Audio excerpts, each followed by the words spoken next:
Diciembre. Es época en la que las personas se reúnen por las fiestas de fin de año. El ambiente se llena del olor a frutas por el ponche, de comida deliciosa y, ¿por qué no?, de algo de alcohol.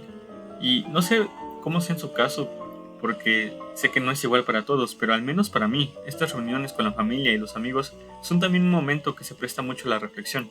Son un momento en el que evaluamos lo que hicimos, pero también sentimos con más fuerza nuestras faltas y nuestros vacíos. Y eso es exactamente lo que hace James Joyce en Los Muertos, el último relato y la joya de la corona de Dublineses, la colección de 15 cuentos que el escritor irlandés publicó en 1914. Este cuento concentra de forma magistral los temas recurrentes del libro, como la parálisis, el exilio y la frustración de la vida en Dublín. Además, es reconocido no solo por cerrar de una forma genial el compendio, sino por la reflexión que hace sobre la vida y la muerte. Es por eso que considero que es la lectura ideal para cerrar el año. La historia sucede durante la fiesta de la Epifanía, el último suspiro de la Navidad, organizada por una familia compuesta por dos hermanas mayores y su sobrina, todas profesoras de música. Esperan recibir a sus estudiantes y familias pertenecientes a la respetable clase media de Dublín. Las expectativas son altas, todo debe salir perfecto. La gente llega, incluido Gabriel, el sobrino favorito y quien dará el discurso de la velada, acompañado de su esposa Greta. Hay música, baile y un banquete, pero poco a poco la noche muere y la fiesta acaba. Todos toman su camino, incluyendo Gabriel y Greta, quienes se dirigen a un hotel cercano. Y esa es toda la historia. Ese es el cuento. Y tú podrías decir, ¿y ya? A esto yo respondo, pues no, no realmente. Pero esto es algo característico de la narrativa de Joyce, al menos en esta colección. En sus historias pareciera que no pasa nada, que no llegan a nada. Sin embargo, cuando se lee detenidamente, hay siempre algo, un momento que a veces sutilmente lo cambia todo. En Los Muertos, lo interesante, lo jugoso, ocurre ya una vez culminada la reunión. Todos sabemos cómo funciona una fiesta. Llega la gente, el ambiente crece y al final, sin notarlo, todo se vacía. Joyce construye su cuento de esa manera, y para entender el final, hay que mirar con atención cómo empieza, pues, de cualquier modo, los momentos más trascendentes no son más que la consecuencia de la suma de varios sucesos, incluyendo los que parecieran más insignificantes. Por eso es importante fijarnos en la llegada de Gabriel Conroy, el sobrino predilecto de las anfitrionas, ya que después de todo, él, un hombre educado y escritor, será los ojos por los cuales nosotros, los lectores, conoceremos cómo se lleva a cabo la reunión. Desde su primera aparición, podemos notar algunos rasgos de su personalidad. Cuando se dirige a la joven encargada de recibir los abrigos, Lily, notamos incomodidad, pues esta interacción es el primer golpe al ego de Gabriel. Él le hace una pregunta condescendiente sobre su vida amorosa y ella le responde con amargura. Un mal comentario, inoportuno, como muchos que hacemos sin darnos cuenta. Eso desestabiliza a Gabriel desde el segundo uno, pues se da cuenta que tal vez no le hará gente tan bien como él creía. A partir de aquí, Joyce usa una técnica donde la voz del narrador se contamina con los pensamientos de Gabriel, de modo que ya no sabemos si lo que leemos es la realidad o la interpretación egocéntrica del protagonista. Ahora, ya en el desarrollo del cuento, como en casi toda estructura narrativa, pues es la más extensa, por ello, es la que más momentos destacables tiene.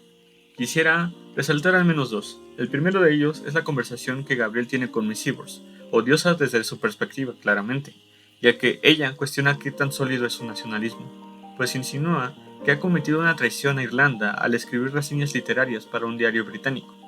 La acusación culmina cuando lo llama al oído pro-inglés. Lo que hay que destacar de este momento es, por supuesto, la reacción de Gabriel. Para él esto supone un insulto, un motivo para vengarse posteriormente. Si antes quedó como alguien incapaz de comprender a los demás, ahora es visto como un hombre ansioso e inseguro de sí mismo, pendiente de lo que los demás piensan de él, con miedo a enfrentarse al ridículo. Después de esta breve humillación, pasamos a otro lugar común de ese tipo de escenas, el brindis, y con ello llega el discurso, aquel que Gabriel repasaba en su mente a lo largo de la noche. Entonces recuerda los puntos a tratar. Primero, la hospitalidad irlandesa, como la que se ofrece en esa casa en esa noche. Después, tristes recuerdos, un cliché, un momento para recordar y crear emotividad en el público que está presente. Y por último, lo que él llama las tres gracias. Es un elogio a sus tías, Kate y Julie, y Mary Jane, su prima. Al ser algo tan premeditado, llego a sentirlo hasta cierto punto falso. Pese a esto, no deja de ser un momento a resaltar, pues el tema que sugiere el título del cuento ya se suma en este momento, pero no será la parte que más lo profundice. En su intervención, Gabriel evoca con nostalgia tiempos pasados, algo que a lo mejor ya hemos escuchado a nuestros abuelos, a nuestros padres y quizás, aunque lo dudo mucho porque nuestro presente es horrible, también llegará el día en que empecemos una frase con un en mis tiempos. El punto es que Gabriel lo hace para rememorar y honrar. Él dice, todavía atesoraremos en nuestros corazones la memoria de los grandes muertos y desaparecidos, pero cuya fama el mundo no dejará perecer. Pero antes de que el ambiente se torne lúgubre y deprimente, decide saltar al reconocimiento de sus familiares. Sin embargo, Gabriel no las aprecia tanto como expresan sus palabras. Todo se siente, de nuevo, como un intento más para complacer a los demás, no por ellos en sí mismos, sino para no sentirse herido o rechazado. Toda la noche hubo ruido, la gente se empieza a ir, pero de repente suena esto. Una canción antigua. Es The Last of Hogrim. Se detiene el tiempo. Greta se queda quieta en las escaleras y Gabriel, su esposo, es testigo de la escena, la cual admira como si de una pintura se tratara. La imagen crea un misterio en él. Ella se vuelve un enigma. Gabriel no lo sabe todavía, pero ese es el momento que hará cambiar totalmente su visión, no solo de su esposa, sino de la vida en sí misma. Mientras él se vuelve a enamorar de ella por ese gesto de alegría grabado en su rostro y empieza a recordar toda una vida secreta a su lado, ella en realidad está viajando a un lugar donde él no existe, el pasado. Y con esto llegamos al final del relato, ese que venía anunciando desde el principio. Pasamos del ruido de la fiesta, esa actividad llena de falsedades, excesos y actuaciones, a la intimidad fría y silenciosa de una habitación. Es aquí donde el cuento trasciende la mera crónica social para adentrarse a la conciencia y en la relación entre la vida y la muerte. Gabriel cree que su ilusión se concretará con una noche de pasión, pero no se anima a dar el primer paso. Teme ser rechazado. Nuevamente aparece ese temor que lo acompañó durante toda la noche. Entonces entablan conversación. El marido finalmente hace la pregunta. Greta, querida, ¿en qué piensas? Es ahí cuando ella confiesa, con tristeza y algo de llanto, que aún tiene en la mente la canción. Confiesa que le trae el recuerdo de un chico, Michael Furry, un viejo amante que murió por ella a los 17 años. Quisiera mostrar aquí cómo el narrador resume el hecho, pues lo hace con crudeza pero a la vez con tanta gracia. Gabriel se sintió humillado por el fracaso de su ironía y ante la evocación de esta figura de entre los muertos, un muchacho que trabajaba en el gas, mientras él había estado lleno de recuerdos de su vida secreta en común, lleno de ternura y deseo, ella lo comparaba mentalmente con otro. En ese preciso momento ocurre lo que la crítica literaria llama epifanía. Joyce creía que, en medio de la vulgaridad de la vida cotidiana, a veces entendemos el secreto de las cosas. Para Gabriel, el velo se levanta en la habitación del hotel. Se da cuenta de que es un personaje secundario en la vida de su propia esposa. Pero no es solo eso, sino que entiende ahora que ha malentendido la vida todo ese tiempo. Y, ya en completa soledad, mientras mira por la ventana, la nieve comienza a caer sobre toda Irlanda. Su ego se desmorona. Piensa en su existencia, en la inminente muerte de su tía Julia, y en su rival, el ya fallecido Michael.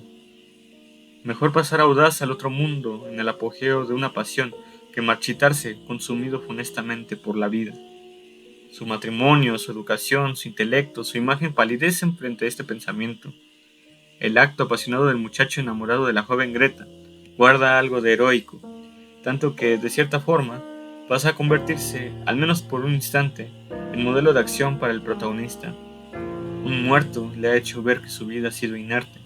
Le enseñó que todas esas banalidades no son nada frente al arrebato de una existencia verdadera. Sin embargo, Gabriel no puede cambiar nada de su persona en ese momento. Simplemente decide irse a dormir. Se coloca junto a Greta para hacerse sombra a su lado. Joyce, para cerrar, nos entrega este precioso final. Su alma caía lenta en dormevela al oír caer la nieve leve sobre el universo y caer leve la nieve, como el descenso de su último ocaso sobre todos los vivos y sobre todos los muertos. La nieve, blanca y extensa, cubre a todo y borra las diferencias entre pasado y presente. Se convierte en el símbolo de cómo la muerte alcanza a todo ser vivo en el planeta, a los vivos que seguimos aquí. y a las sombras que ya partieron. Las humillaciones ficticias que nos hacemos en nuestra cabeza o que son simplemente banales y no tienen ninguna trascendencia verdadera en nuestra vida, como las que sufre Gabriel, todo porque atacan a nuestra imagen, o mejor dicho, la idea tan pulida que tenemos de nosotros, nos alejan de las certezas de la vida, como esta que presenta el cuento y que es quizás la única que tengo, y es que algún día hemos de dejar de vivir. Yo sé, alguna tía, tío, primo o familiar molesto nos puede amargar la noche, pero a la vez pienso, ¿quién nos dice que acaso no somos nosotros mismos los que causan ese malestar a los demás? Aquí yo les pediría que se detengan por un momento y se hagan la siguiente pregunta. ¿Qué rol ocupan los muertos? No solo en el relato, sino en nuestra vida individual, en el día a día.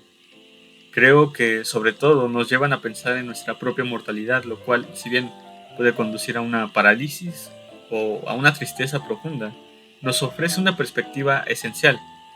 Nos recuerda que nuestras pequeñas vanidades, esos miedos al qué dirán en la cena de Navidad o en Año Nuevo o en cualquier día, son insignificantes bajo la nieve que cae sobre todos nosotros.